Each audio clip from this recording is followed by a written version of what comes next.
Jejak di Balik Kabut. Audiobook novel silat. Cerita, Esa Mintarja. Bab 12. Sementara itu, lawannya menjadi semakin garang. Sambil menggeram ia siap untuk meloncat dengan senjata terayun. Namun orang itulah yang kemudian berteriak. Sebuah pisau belati tiba-tiba saja telah menancap di punggungnya. Orang itu masih sempat berpaling. Dilihatnya seorang perempuan berdiri beberapa langkah di belakangnya. Orang yang di punggungnya tertancap pisau belati itu masih sempat mengumpat. "Pengecut kau! Kenapa kau serang aku dari belakang? Apakah kau tidak berani bertempur berhadapan?" Tetapi perempuan yang melempar pisau belati itu tertawa. Ia masih menggenggam sebilah pisau lagi di tangan kirinya. Namun pisau itu tidak dilemparkannya. Laki-laki dari alas tegal arang yang sudah terluka itu tidak lagi dapat berbicara lagi. Lawannya, perempuan yang sudah dilukainya, justru dengan dendam yang membara telah mengayunkan senjatanya dengan sisa tenaganya menebas lambung. Laki-laki yang sudah terluka itu berteriak. Kemarahan dan dendam meledak di dadanya. Tetapi ia tidak dapat berbuat banyak. Tubuhnya pun kemudian terhuyung-huyung sejenak. Perempuan yang melemparkan pisau belati itu tertawa semakin keras.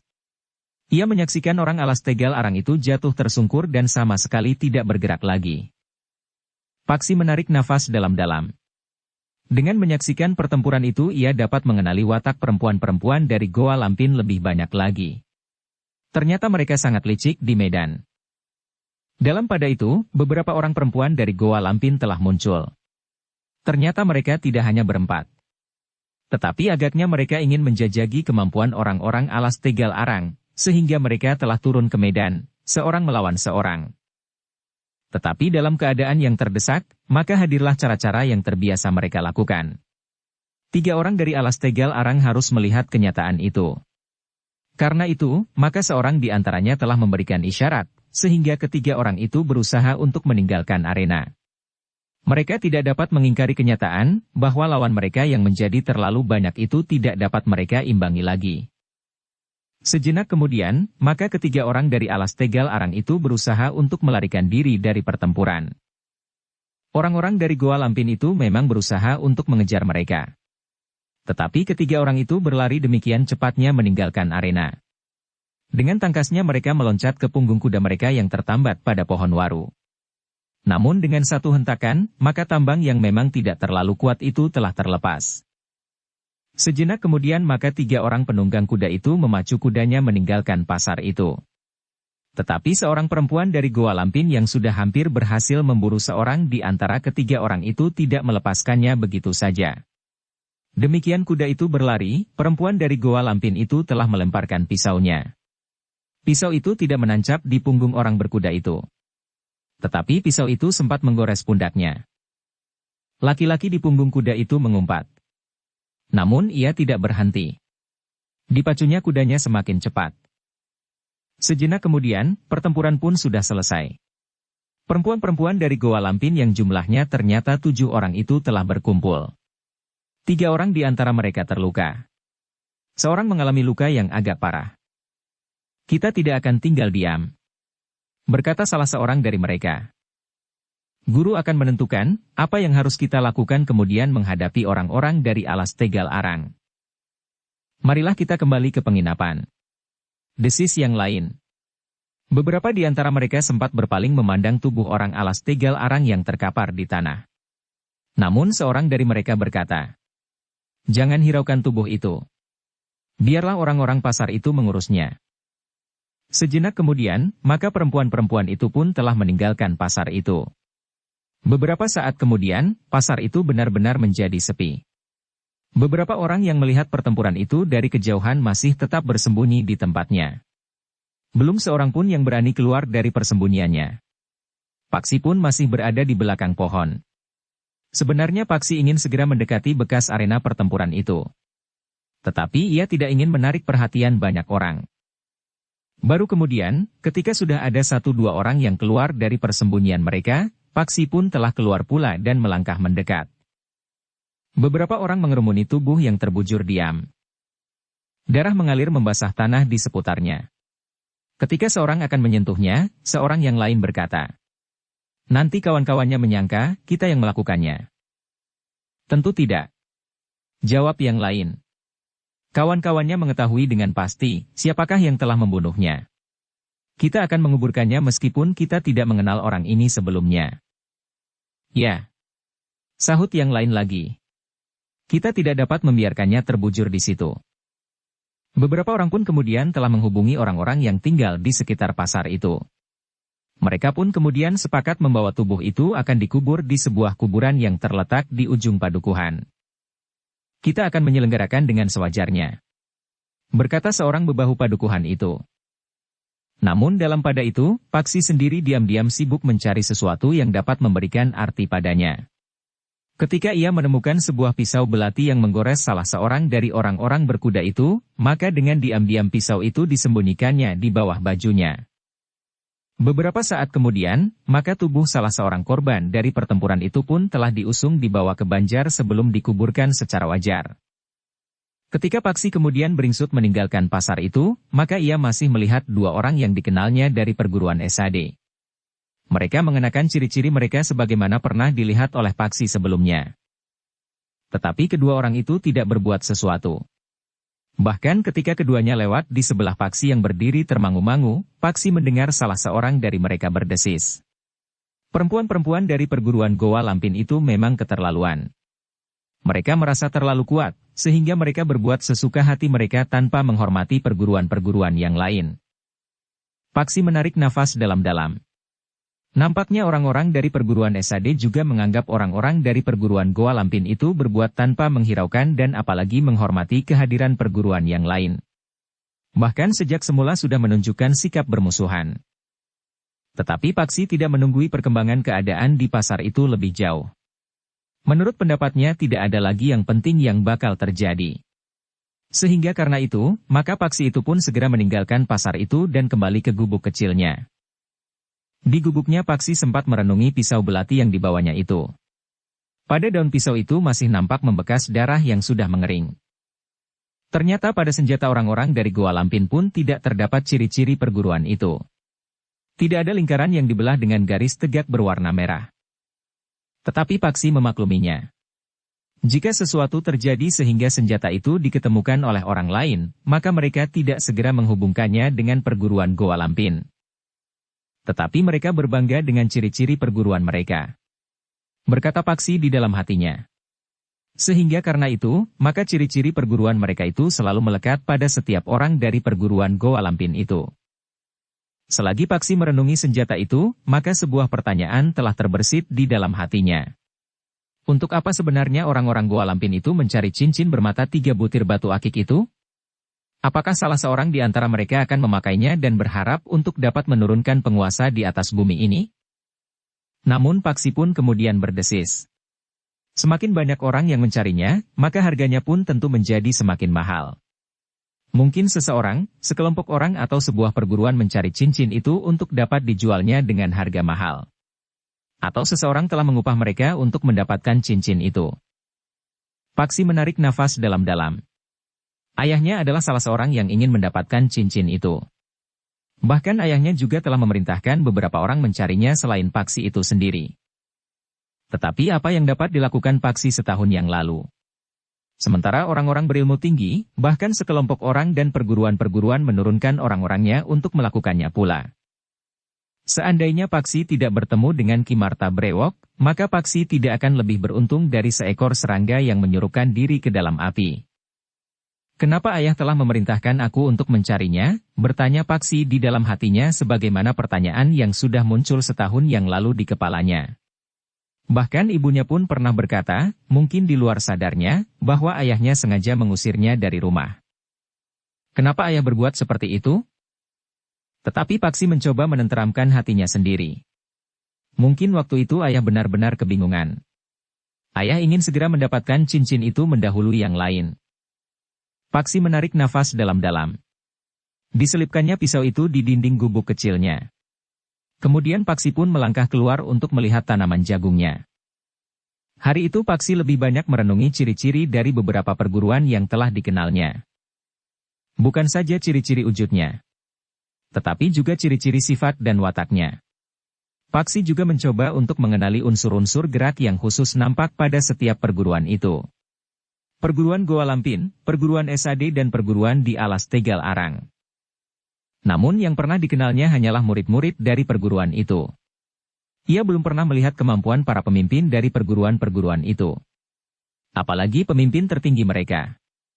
Jika perempuan berbaju lurik coklat itu adalah pemimpin tertinggi dari perguruan Goa Lampin, maka ia baru melihat orangnya. Belum kemampuannya. Namun dengan demikian, maka Paksi pun telah terdorong untuk lebih mematangkan ilmunya. Ia harus meyakinkan dirinya bahwa ia pantas untuk turun ke gelanggang perburuan cincin bermata 3 butir batu akik itu. Ketika malam turun, Paksi duduk di atas sebuah batu yang besar memandang ke arah yang jauh. Langit bersih dan bintang-bintang pun menghambur sampai ke ujung cakrawala. Di sejuknya semilirnya angin, maka Paksi telah mengambil satu keputusan untuk menempuh satu perjalanan pendek di kaki Gunung Merapi itu. Ia dapat menempuh perjalanan 2 atau 3 hari untuk melihat-lihat keadaan yang lebih luas dari sekedar menyusuri jalan singkat dari gubuknya ke pasar dan sebaliknya. Namun Paksi pun menyadari bahwa di sekitar tempat itu sudah bertebaran orang-orang yang sedang mencari cincin bermata 3 butir batu akik.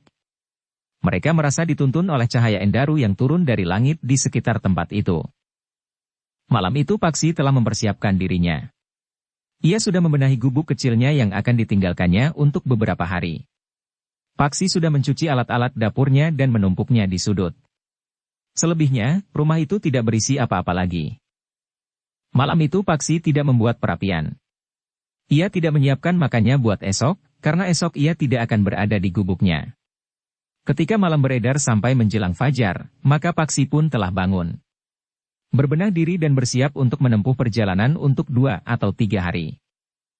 Ketika Paksi sudah siap untuk berangkat, maka rasa-rasanya sesuatu telah bergayut di hatinya. Ia sudah lama tinggal di gubuk itu. Ketika ia akan meninggalkannya, meskipun hanya untuk 2-3 hari, hatinya menjadi berat. Gubuk itu tentu akan menjadi kesepian. Tidak akan terdengar derit pintu. Tidak ada asap mengepul di malam hari. Tidak akan ada lampu dupa kecil menyala di dalamnya. Paksi menarik nafas dalam-dalam. Namun kemudian kakinya telah melangkah meninggalkan gubuknya itu. Tangannya menjinjing tongkat yang diberikan oleh pengemis tua itu kepadanya. Paksi menyentuh kampil berisi bekal uang yang dibawanya dari rumahnya. Masih cukup banyak. Selama tinggal di gubuknya, Paksi seakan-akan telah mencukupi kebutuhannya. Hanya bahan-bahan pokoknya sajalah yang dibelinya di pasar. Ketika jagung, ketela pohon dan tanaman-tanamannya mulai berbuah, maka Paksi dapat lebih banyak menghemat. Apalagi Paksi dapat berburu binatang di hutan atau mencari ikan di kedung atau dengan kemampuan bidiknya mencari burung-burung liar yang berterbangan di antara pepohonan. Agar kampil itu tidak banyak dilihat orang, maka Paksi telah mengikat kampil di bawah bajunya. Ia hanya menyiapkan uang secukupnya di kantong ikat pinggangnya. Pagi-pagi sekali Paksi sudah berada di pasar. Penjual nasi tumpang yang juga sudah berada di pasar itu pun bertanya. Kau datang lebih awal dari kebiasaanmu, anak muda. Paksi tertawa. Dengan berbisik ia berkata. Aku lapar sekali semalam. Karena itu, pagi-pagi aku sudah berangkat ke pasar. Penjual nasi tumpang itu tertawa. Katanya. Jadi kau akan membeli nasi tumpang sekarang? Paksi mengangguk sambil tersenyum. Sambil duduk di sebelah penjual nasi tumpang itu Paksi makan sepincuk nasi tumpang yang masih hangat. Namun Paksi sempat juga bertanya. Apakah Kinong belum nampak? Belum. Jawab penjual nasi tumpang itu. Sebentar lagi. Paksi mengangguk-angguk. Tetapi kemudian ketika ia sudah selesai dan membayar harga nasi yang dimakannya, Paksi berkata. Biarlah aku titip kembalinya. Jika Kinong datang, berikan saja kepadanya. Semuanya, bertanya penjual nasi itu. Tidak sekaligus. Mungkin untuk 2 atau 3 hari. Penjual nasi itu mengerutkan dahinya. Sementara Paksi pun bangkit sambil berkata. Sudahlah. Aku sudah kenyang. Kau akan pergi kemana? Ibunya juga berhenti. Aku akan pergi ke rumah paman. Oh, jadi bukan sekedar kelaparan? Paksi tertawa. Katanya. Aku akan berada di rumah paman 2 atau 3 hari. Paksi pun kemudian meninggalkan penjual nasi tumpang itu. Ketika di depan regol pasar ia berpapasan dengan penjual dawet yang baru datang, maka penjual dawet itu pun menyapanya. "Hi, masih sepagi ini kau sudah berada di sini. Bukankah biasanya kau datang setelah matahari sepenggalah?" Paksi tersenyum. Katanya, "Aku hanya singgah. Aku akan pergi ke rumah paman. Kau tidak minum dawet?" "Masih terlalu pagi," jawab Paksi sambil tertawa. Beberapa orang yang sudah dikenalnya di pasar itu telah menyapanya pula. Dan Paksi pun menjawab sebagaimana dikatakan sebelumnya. "Aku pergi ke rumah paman." Demikianlah, Paksi sudah mulai menempuh sebuah perjalanan untuk melihat keadaan di sekitar tempat tinggalnya. Sebelum ia benar-benar melanjutkan usahanya untuk mencari cincin yang hilang dalam sebuah pengembaraan yang panjang dan keras. Paksi memilih jalan ke arah selatan, melingkari kaki Gunung Merapi. Paksi tidak saja berjalan melalui jalan yang sudah banyak dilalui orang. Tetapi sesekali Paksi berjalan menyusuri jalan di pinggir hutan, menuruni lembah dan melintasi padang perdu yang berbatu-batu padas. Lewat tengah hari Paksi memasuki sebuah padukuhan yang tidak terlalu besar. Padukuhan yang agak terpencil di kaki gunung. Ketika Paksi lewat di jalan induk padukuhan itu, maka orang-orang yang kebetulan berpapasan atau sedang berada di halaman, memandanginya seperti memandang sesuatu yang sangat asing bagi mereka. Tetapi Paksi berjalan saja terus. Agaknya jarang sekali padukuhan itu dilewati oleh orang lain, sehingga jika seseorang yang tidak mereka kenal lewat, maka orang itu akan sangat menarik perhatian. Dari padukuhan yang terpencil itu Paksi berjalan terus. Jalan masih saja terasa menurun.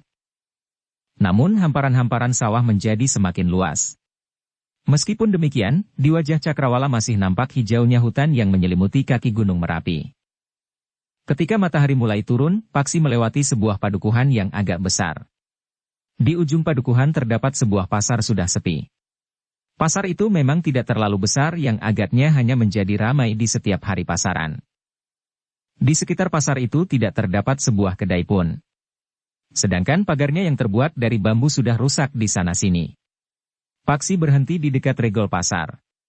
Agaknya memang sudah tidak ada orang lagi di pasar itu kecuali 1-2 orang yang agaknya bertugas membersihkan sampah yang tertinggal. Namun Paksi masih melihat sebuah pedati berhenti di depan pasar itu. 2 orang masih sibuk memuat kelapa ke atas pedati. Nampaknya mereka adalah pedagang kelapa yang membeli kelapa di pasar itu dan membawanya ke pasar yang lain atau kepada orang-orang yang membuat minyak kelapa. Tetapi selain mereka, ternyata Paksi masih melihat seorang perempuan yang duduk di atas sebuah batu tidak jauh dari pedati itu. Seorang perempuan yang menundukkan kepalanya sambil sekali-sekali mengusap matanya. Perempuan itu ternyata telah menarik perhatian Paksi. Karena itu, seakan-akan di luar sadarnya, Paksi telah melangkah mendekati perempuan itu. Perempuan yang sudah separuh baya itu menengadahkan wajahnya. Ketika ia melihat Paksi, tiba-tiba saja wajahnya memancarkan harapan. Dengan serta-merta perempuan itu bangkit mendekati Paksi sambil berkata, "Anak muda, kau tentu memerlukan selembar kain lurik. Aku menjual sehelai kain lurik. Bukan kain yang baru, tetapi jenisnya termasuk kain yang baik." Paksi mengerutkan dahinya. Sebelum ia menjawab, perempuan itu berkata pula dengan nada meminta, "Tolong aku, anak muda." Pedagang kelapa itu tidak mau membelinya. Orang-orang yang lain juga tidak mau. Sedangkan aku sangat membutuhkan uang. Paksi tidak dapat menolak ketika perempuan itu menyorongkan sehelai kain lurik kepadanya. "Belilah, Ger." Paksi masih berdiri termangu-mangu. Sementara itu wajah perempuan yang semula memancarkan harapan itu pun kembali menjadi suram. "Bagaimana, Ger?" bertanya perempuan itu. Sementara itu, kedua orang yang menaikkan kelapa ke dalam pedatinya itu pun sudah selesai. Terdengar cambuk meledak. Dan pedati itu pun mulai bergerak. "Kenapa Bibi menjual kain ini?" bertanya Paksi. "Kami memerlukan uang, Ger." "Untuk apa?" bertanya Paksi. Perempuan itu mengerutkan dahinya. Kemudian dengan nada berat ia pun menjawab, "Bukankah kami memerlukan makan? Selama ini, apakah yang Bibi makan bersama keluarga? Hasil sawah atau apa?" Perempuan itu memandang Paksi dengan mata yang mulai berkaca-kaca. Paksi menjadi heran melihat sikap perempuan itu. Tetapi dengan demikian, maka ia menjadi semakin tertarik. Karena itu, maka Paksi pun kemudian berkata, "Duduklah, Bibi. Mungkin kita akan berbincang agak panjang." Perempuan itu pun kemudian duduk kembali di atas batu, sementara Paksi pun duduk pula di sebelahnya. Keadaan Bibi menimbulkan beberapa pertanyaan di hatiku. Perempuan itu menunduk dalam-dalam. Namun kemudian ia pun mulai terisak. "Apa yang terjadi, Bibi?" bertanya Paksi. Perempuan itu mencoba untuk menahan perasaannya. Sambil mengusap matanya ia berkata, "Kami telah terjerumus ke dalam kesulitan yang besar, Ger." "Maksud Bibi?" bertanya Paksi. Agak jauh menjadi berdebar-debar. Perempuan itu memandang berkeliling, seakan-akan takut ada orang lain yang melihatnya. Sikap perempuan itu tidak luput dari pengamatan Paksi pula. "Ger," berkata perempuan itu, "aku belum mengenal Angger sebelumnya. Tetapi entahlah, tiba-tiba saja timbul kepercayaanku kepadamu." Paksi menarik nafas panjang. Sambil mengusap matanya perempuan itu berkata, "Kami telah tersesat, Ger. Sebenarnya kami akan pergi ke Kembang Arum. Tetapi kami tidak tahu di mana kami sekarang berada." "Oh, jadi Bibi telah tersesat. Siapa sajakah yang Bibi maksud dengan kami?" "Bibi dan siapa lagi?" "Aku dan kemenakanku, Ger. Seorang gadis. Setelah ayah dan ibunya hilang beberapa saat yang lalu, maka anak itu berniat mencari pamannya, kakak kandung ayahnya yang tinggal di Kembang Arum. Tetapi sampai di sini kami tidak tahu kemana kami harus pergi." Paksi mengangguk-angguk kecil. Katanya dengan suara lembut, "Bibi, jika hanya karena itu, maka Bibi tidak terjerumus ke dalam kesulitan yang besar. Aku akan bersedia mengantar Bibi mencari padukuhan yang bernama Kembang Arum." Menurut keterangan, Kembang Arum terletak di sisi selatan kaki Gunung Merapi, Ger. Jika demikian, kita sudah tidak terlalu jauh lagi dari tujuan. Tetapi persoalannya tidak hanya sampai di situ, Ger. "Maksud Bibi?" "Ketika kami berdua kebingungan dan kehilangan jalan, kami telah bertanya kepada seorang laki-laki yang kebetulan lewat. Laki-laki itu dengan manis menjawab pertanyaan-pertanyaan kami. Namun menurut laki-laki itu, Kembang Arum masih sangat jauh. Karena itu, dengan ramah laki-laki itu mempersilahkan kami singgah dan beristirahat di rumahnya. Laki-laki itu bahkan bersedia untuk mengantar kami di keesokan harinya ke Kembang Arum." "Ada soal apa lagi yang timbul, Bibi?" Ternyata laki-laki itu bukan seorang yang berhati manis sebagaimana wajahnya. Ia telah menahan kami di rumahnya. Bahkan orang itu memaksa kemenakanku untuk bersedia menjadi istrinya meskipun kemenakanku itu masih terlalu muda untuk menikah. Bukankah kemenakan Bibi itu dapat menolak? Ya. Kemenakanku memang menolak. Tetapi ia sudah berada di tangan laki-laki yang ternyata adalah laki-laki yang garang. Bahkan istrinya juga seorang perempuan yang keras dan kasar. Istrinya juga ikut memaksa agar kemenakanku itu bersedia menjadi istri suaminya yang garang itu. "Bagaimana hal itu dapat terjadi?" bertanya Paksi. "Kemenakanku tetap menolaknya. Tetapi laki-laki itu bersama istrinya tetap berkeras. Mereka memberi waktu sebulan. Sementara itu selama kami berada di rumahnya, kami harus menyediakan makan dan minum kami sendiri. Karena itu, maka aku harus menjual apa saja yang ada pada kami." "Kenapa kalian tidak pergi saja?" bertanya Paksi. "Kami tidak dapat meninggalkan rumah itu, Ger.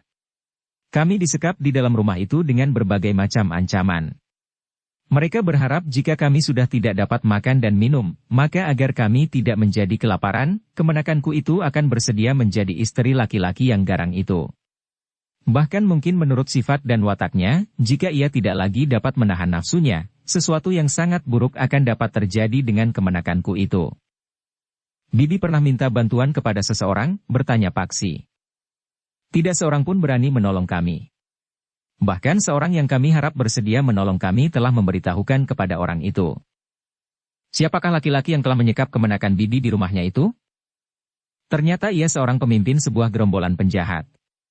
Namanya Bahu Langlang. Seorang yang sangat ditakuti. Kami memang sudah tidak mempunyai harapan untuk terlepas dari tangannya." Suara perempuan itu bergetar. Matanya menjadi semakin basah. Bahkan isaknya mengeras. Katanya pula, Aku bertanggung jawab atas keselamatan gadis itu. Tetapi aku tidak dapat berbuat apa-apa. Paksi termangu-mangu sejenak. Namun kemudian tiba-tiba saja ia bangkit dan mendekati salah seorang yang sedang membersihkan pasar itu sambil bertanya. Apakah Kisanak tahu, di manakah letak padukuhan kembang arum itu? Orang itu mengerutkan dahinya. Namun kemudian ia pun menjawab. Ambil jalan ke selatan ini, anak muda. Kau akan sampai pada sebuah gumuk kecil. Kemudian kau berbelok ke kanan. Jika kau berani menempuh jalan pinggir hutan, maka kembang arum tidak lagi terlalu jauh. Tetapi jika mengambil jalan melingkar, maka sekitar tengah malam kau baru akan sampai. Jadi, kembang arum sudah tidak terlalu jauh, Kisanak, bertanya Paksi lagi. Tidak terlalu jauh. Tadi, pedagang kelapa yang membawa pedati itu adalah orang kembang arum. Perempuan separubaya yang mendengar keterangan itu pun tiba-tiba bangkit pula. Namun ia menjadi lemas kembali. Bagaimanapun juga, kemenakannya telah terkurung dan tidak dapat meninggalkan rumah Bahu Langlang. Paksi pun kemudian kembali duduk di sebelah perempuan yang sedang menahan tangisnya itu. Terdengar perempuan itu berdesis. Apa yang dapat aku lakukan? Jika Angger bersedia membeli kain lurik itu, maka sehari 2 hari akan dapat makan. Tetapi sesudah itu, apalagi yang harus kami jual? Jika saat kelaparan itu datang, maka kemenakanku akhirnya akan pasrah. Tetapi apakah anak itu harus menjadi salah seorang dari istri-istri Bahu Langlang? Selain menjadi istri Bahu Langlang, maka kemenakannya itu akan menjadi budak istri utamanya yang garang dan sekasar Bahu Langlang sendiri. Ia akan melayaninya seperti seorang hamba. Mencuci pakaiannya, menyediakan makan dan minumnya, memijitnya jika perempuan itu merasa letih. Bayangan-bayangan yang buruk itu telah menghantuinya. Apalagi perempuan itu telah melihat sendiri apa yang harus dilakukan oleh salah seorang istri Bahu Langlang yang juga tinggal di rumah itu. Ia bukan saja harus bekerja keras, tetapi ia juga sering disakiti oleh istri utama Bahu Langlang itu. Sedangkan Bahu Langlang sendiri tidak memperdulikannya apa yang terjadi atas perempuan malang itu. Baginya, asal perempuan itu tidak lari dari rumahnya, itu sudah cukup. Kemenakanku itu akan mengalami nasib seperti itu pula nantinya. Desis perempuan itu. Seperti air yang mengalir, perempuan itu menumpahkan perasaannya kepada Paksi. Meskipun Paksi masih muda, tetapi seakan-akan mampu menampung kegalauan hatinya itu. Paksi memang mendengarkannya dengan sungguh-sungguh. Perasaannya tergelitik untuk berbuat sesuatu. Ia tidak dapat membiarkan gadis itu mendapat malapetaka dan mengalami penderitaan hidup yang sangat panjang. Namun Paksi sadar, untuk mengeluarkan gadis itu dari rumah Bahu Langlang memang harus ditempuh dengan jalan kekerasan. Apa boleh buat? Berkata Paksi di dalam hatinya. Bahkan kemudian ia pun teringat kepada kata-kata orang yang datang kepadanya untuk mencari benda di langit yang sekiranya jatuh di sekitar gubuknya, bahwa harus ada hubungan antara ilmu dan amal. Karena itu, maka Paksi pun kemudian berkata kepada perempuan itu. Bibi, aku ingin ikut bersama Bibi menemui orang yang bernama Bahu Langlang itu. Perempuan itu terkejut. Dengan gagap ia pun bertanya. Untuk apa kau temui Bahu Langlang? Kemenakan Bibi itu harus dibebaskan dari tangan laki-laki itu. Bagaimana kau akan membebaskannya? Bertanya perempuan itu. Dari wajahnya membayang keraguan dan bahkan ketidakyakinannya atas pendengarannya. Bibi. Berkata Paksi kemudian. Aku akan berusaha. Aku tidak tahu apakah usahaku akan berhasil atau tidak. Apa yang akan kau lakukan, Ger? Perempuan itu masih bertanya pula. Aku akan menemui Bahu Langlang. Aku akan minta agar kemenakan Bibi itu diizinkan untuk pergi jika gadis itu tidak mau dijadikan istrinya. Tidak akan ada artinya, Ger. Bahkan mungkin kau akan membuatnya menjadi marah, sehingga ia akan dapat berbuat sesuatu yang dapat mencelakaimu. Tetapi harus dilakukan sesuatu, Bibi. Jawab Paksi. Tanpa berbuat sesuatu, tidak akan ada perubahan yang terjadi. Tetapi aku tidak bermaksud menyeretmu ke dalam kesulitan, Ger. Jika segala sesuatunya aku katakan kepadamu, semata-mata sekedar untuk mengurangi beban yang menyesak di hatiku. Aku mengerti, Bibi. Tetapi perasaanku sendirilah yang telah mendorongku untuk melakukannya. Tetapi perempuan itu menggeleng. Katanya, jika terjadi sesuatu atasmu, maka beban di hatiku akan semakin bertambah. Sementara itu, gadis itu masih akan tetap berada di tangan bahu Langlang yang garang itu. Kita akan memohon kepada Yang Maha Agung sambil berusaha, Bibi. Semoga usaha ini akan ada artinya. Tetapi perempuan itu menyahut. Kau masih sangat muda, Ger. Hari-harimu masih panjang. Jangan karena keluhanku, masa depanmu itu akan kau patahkan. Paksi tersenyum. Katanya.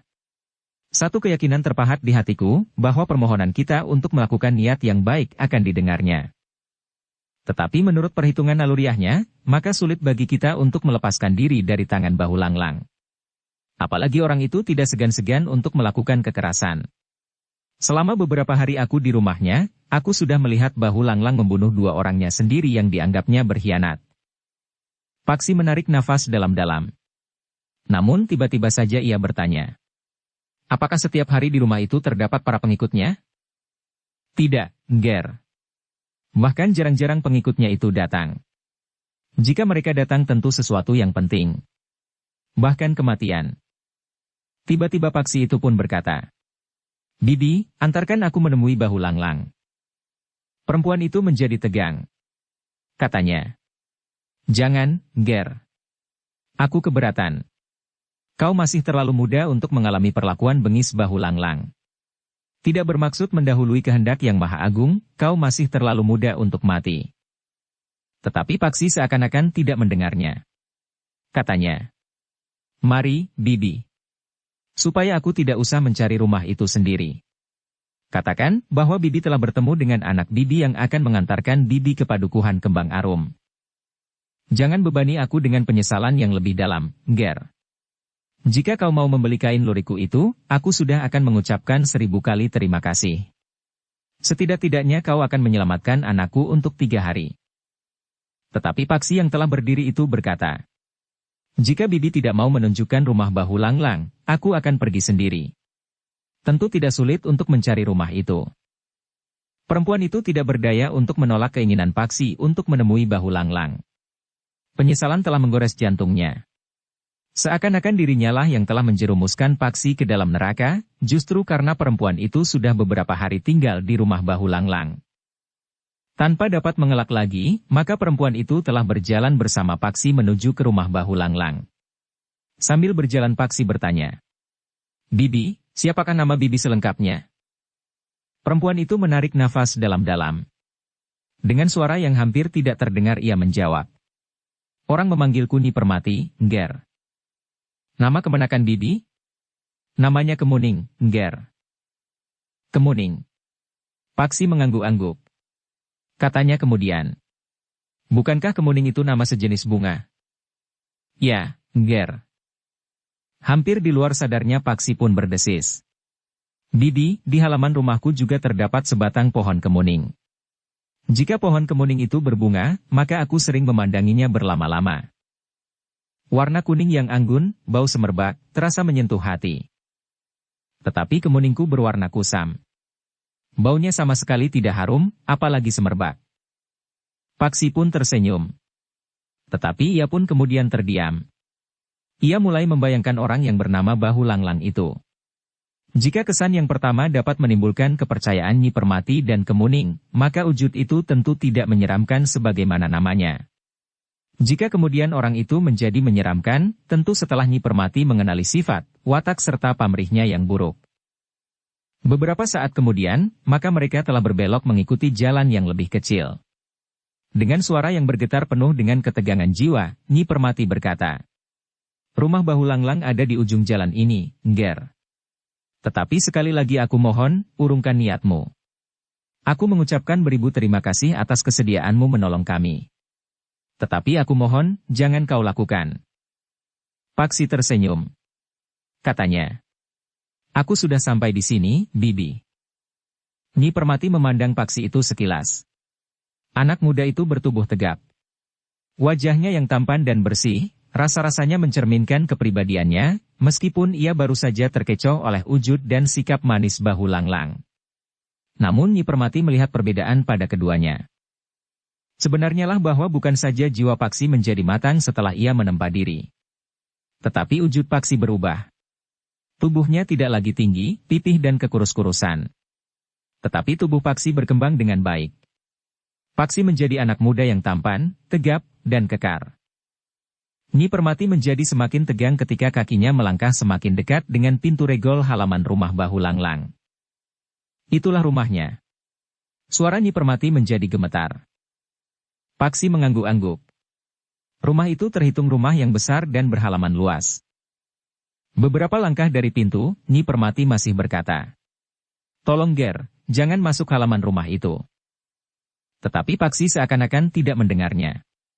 Bahkan ia pun berkata, "Katakan bahwa Bibi telah bertemu dengan aku, anak Bibi.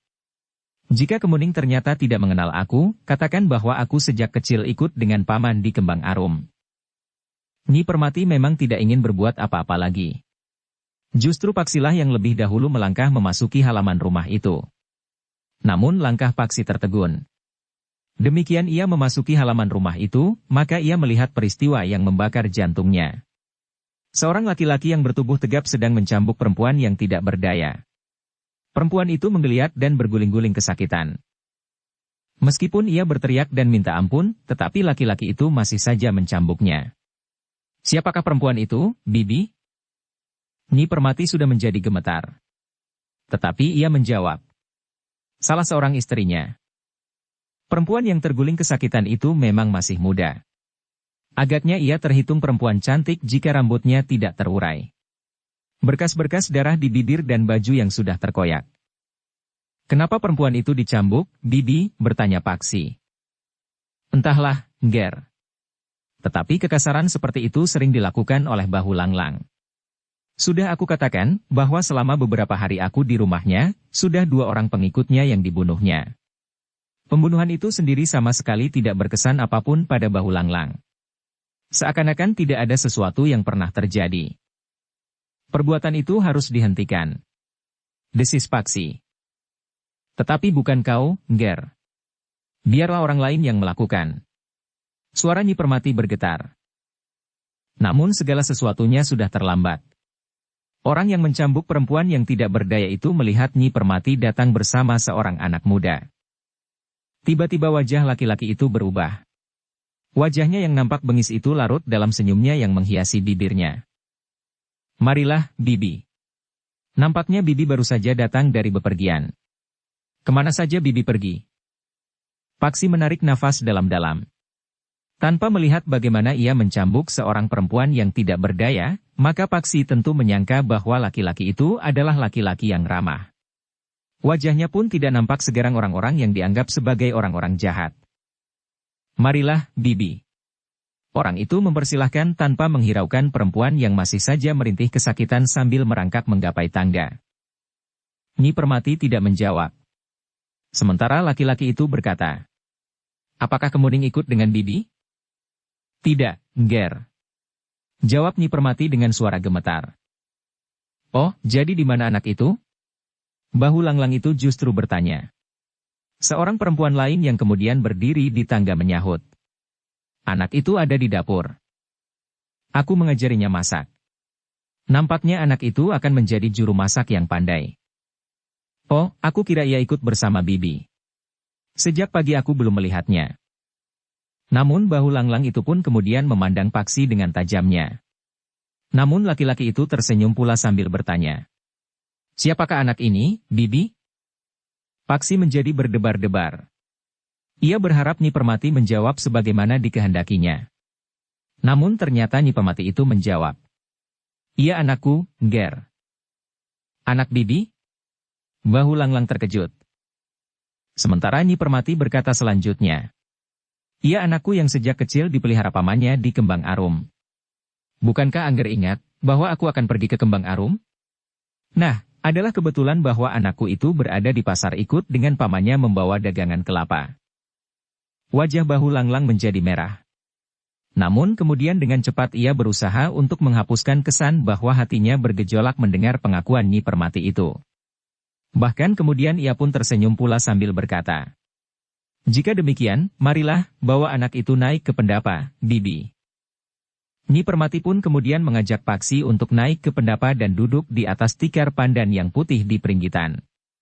Sementara itu, Bahu Langlang berkata kepada perempuan yang berdiri di tangga, Biarlah perempuan keparat itu diseret ke kandang. Suruhlah orang-orang yang menjemur padi itu membawanya pergi. Dalam pada itu, Paksi sempat berdesis. Siapakah perempuan yang berdiri di tangga itu? Istrinya. Istri utamanya. Ia adalah penguasa kedua di rumah ini. Sikap dan tabiatnya tidak berbeda dengan Bahu Langlang. Keras dan bengis. Jawab Nyi Permati berbisik. Paksi mengangguk-angguk kecil. Katanya. Doakan saja, Bibi. Perbuatan mereka tidak dapat dibiarkan terus. Tetapi Paksi tidak dapat bertanya lebih banyak. Laki-laki yang baru saja mencambuk istrinya itu telah naik pula dan duduk di peringgitan menemui Nyi Permati dan Paksi. Siapa namamu, anak muda? Bertanya Bahu Langlang. Orang memanggilku, Paksi. Paksi. Bahu Langlang mengulangi. Nama yang bagus. Sejak kapan kau tinggal di Kembang Arum? Bertanya Bahu Langlang. Sejak kecil. Sekitar 6 atau 7 tahun. Sekarang berapa umurmu? Bertanya Bahu Langlang. 18 tahun. Kalian telah berpisah 10 tahun lebih. Apakah demikian kalian bertemu, kalian langsung dapat saling mengenal? Nampaknya ibu agak lupa kepadaku. Jawab Paksi. Tetapi aku tidak akan pernah dapat melupakannya. Bahu Langlang mengangguk-angguk. Namun kemudian ia pun bertanya. Apakah kau akan membawa ibumu bersamamu? Ya. Aku akan membawa ibu ke rumah paman. Bukankah ibu memang sedang mencari rumah paman? Bahu Langlang itu mengangguk-angguk. Katanya. Sayang sekali. Sebenarnya aku ingin mohon Bibi tinggal di sini. Aku sudah tidak mempunyai orang tua lagi.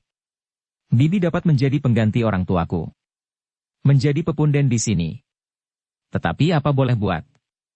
Jika Bibi ingin pergi, aku hanya ingin mohon agar Bibi sering datang untuk menengok Kemuning. Ia tentu sekali-sekali merasa rindu kepada bibinya. Meskipun ia merasa kerasan di sini dan tidak ingin meninggalkan rumah ini, tetapi Bibi akan tetap selalu dikenangnya, karena Bibilah yang telah membawanya kemari sehingga Kemuning menemukan satu wujud kehidupan yang didambakannya. Wajah Nyi Permati menjadi tegang. Ia tentu tidak akan dapat meninggalkan Kemuning di rumah itu meskipun seandainya ia akan menemukan kehidupan yang jauh lebih baik. Paksi melihat ketegangan itu membayang di wajah Nyi Permati. Karena itu, maka ia pun kemudian berkata, Ki Bahu Langlang, ibu tentu tidak akan meninggalkan Kemuning di sini. Ibu tentu akan membawa Kemuning bersamanya. Wajah Bahu Langlang berkerut. Namun kemudian ia pun tersenyum. Jangan merusak masa depan kanak-kanak. Kemuning sudah kerasan di sini. Ia sudah seolah-olah menjadi anak kandung kami sendiri. Istriku mengasihinya dengan sepenuh hati. Baiklah, Ki Bahu Langlang. Berkata Paksi.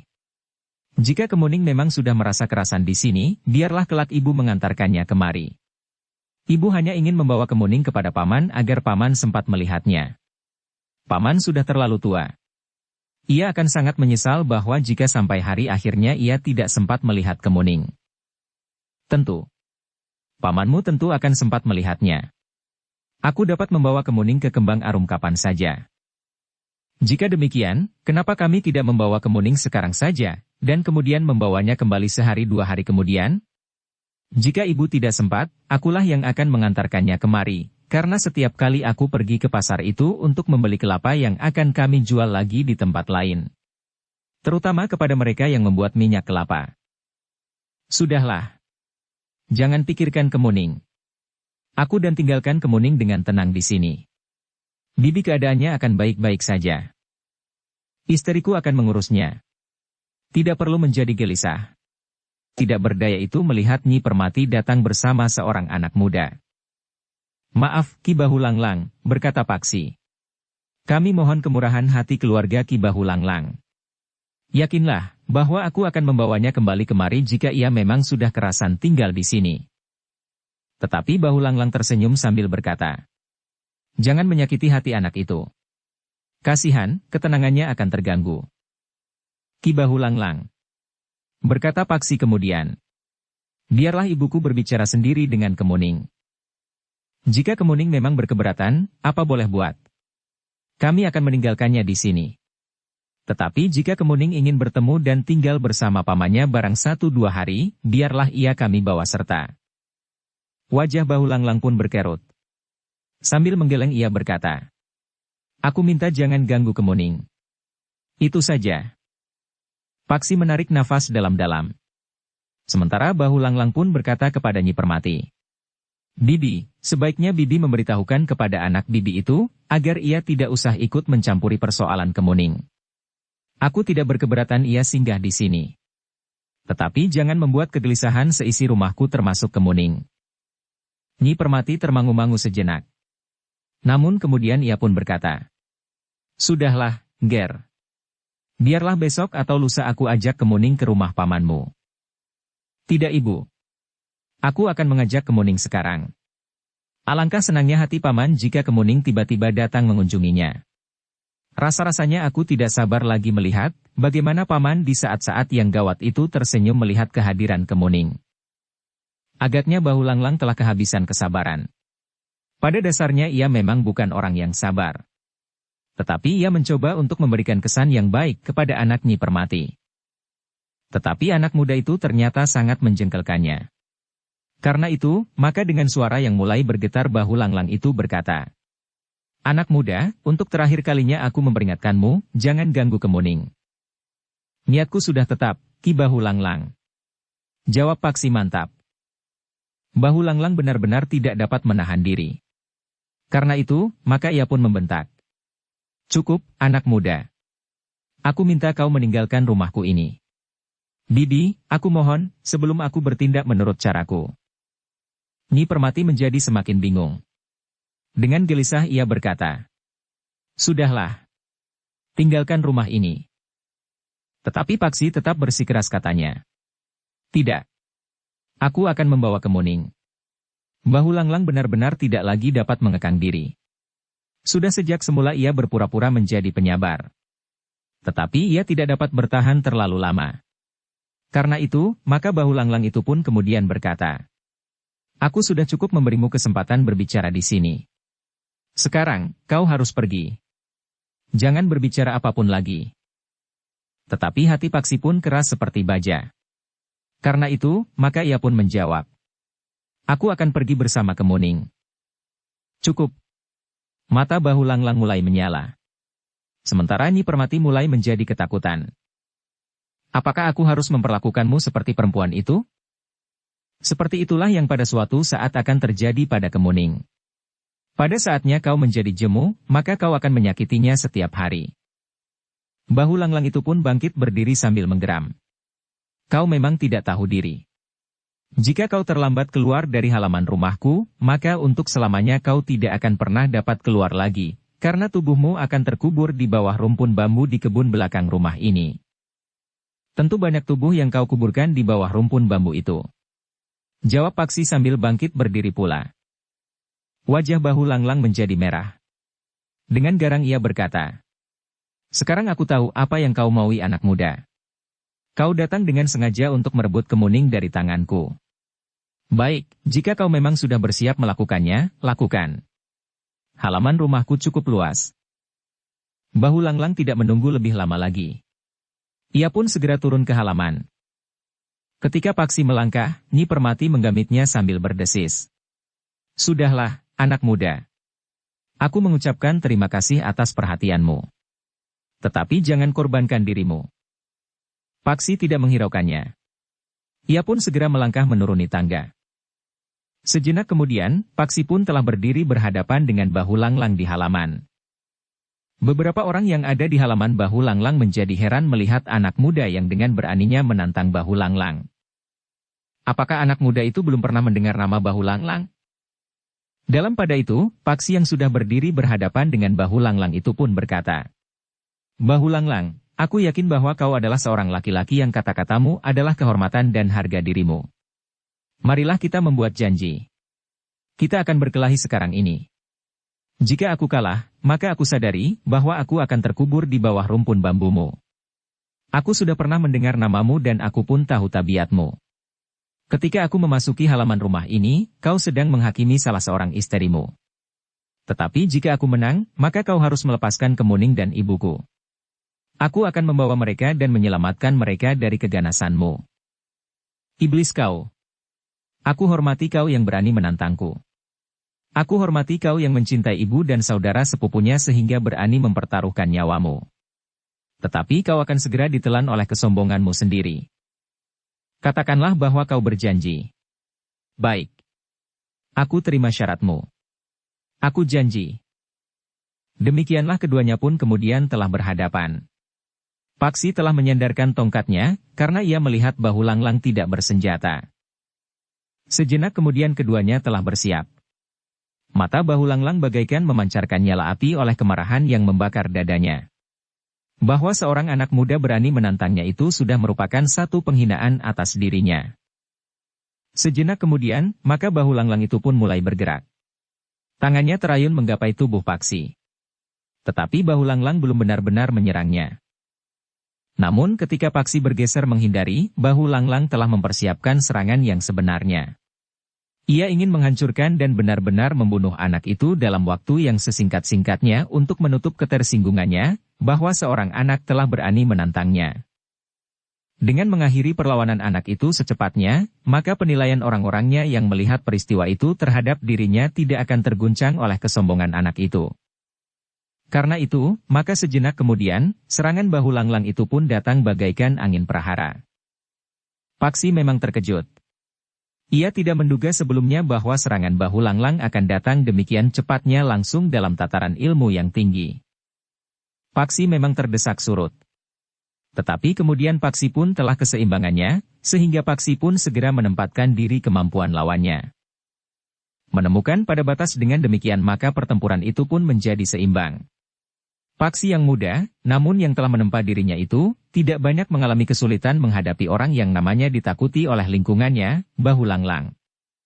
Ketika dengan hentakannya Bahu Langlang mampu mendesak lawannya, maka ia sudah memastikan akan dapat dengan cepat menyelesaikan pertempuran itu. Tetapi ternyata dugaannya keliru. Anak muda itu semakin lama justru menjadi semakin mapan. Bahu Langlang tidak lagi mendesaknya. Apa yang dilakukannya, lawannya itu mampu mengimbanginya. Karena itu, sambil menggeram marah Bahu Langlang mengerahkan kemampuannya sampai ke puncak. Sebagai seorang yang mempunyai pengalaman yang luas dalam petualangannya di dunia olah kanuragan, maka Bahu Langlang tidak segera tenggelam dalam kecemasan menghadapi lawannya. Dengan hentakan-hentakan yang kuat, Bahu Langlang ingin mengguncang pertahanan Paksi. Tetapi Paksi tidak segera dapat didesaknya. Semakin lama Paksi justru nampak menjadi semakin tegar. Serangan-serangannya menjadi semakin cepat sementara kakinya berloncatan semakin tangkas. Bahu Langlang mulai menyadari bahwa lawannya bukannya anak-anak muda kebanyakan. Sejak semula ia memang sudah curiga bahwa anak muda itu bukan anak Nyi Permati. Bukan pula sepupu Kemuning. Karena itu, maka Bahu Langlang pun tidak mau menanggung akibat yang paling buruk. Dengan tangkasnya ia meloncat surut sambil berteriak. Berikan senjataku. Beberapa orang termangu-mangu. Namun istri utamanya lah yang dengan cepat tanggap. Ia pun segera meraih sebuah kapak yang tergantung di tiang di atas tangga pendapa. Dengan cepat kapak yang besar itu pun telah dilemparkan kepada Bahu Langlang yang telah mengambil jarak dari lawannya. Bahu Langlang menangkup kapak besarnya itu. Kemudian terdengar orang itu tertawa. Keramah tamahannya sama sekali tidak nampak lagi. Tidak ada lagi senyum di bibirnya. Yang nampak adalah pandangan matanya yang bengis. Bersambung ke bab 13. Dukung kami dengan subscribe, follow, like, komen dan share. Terima kasih.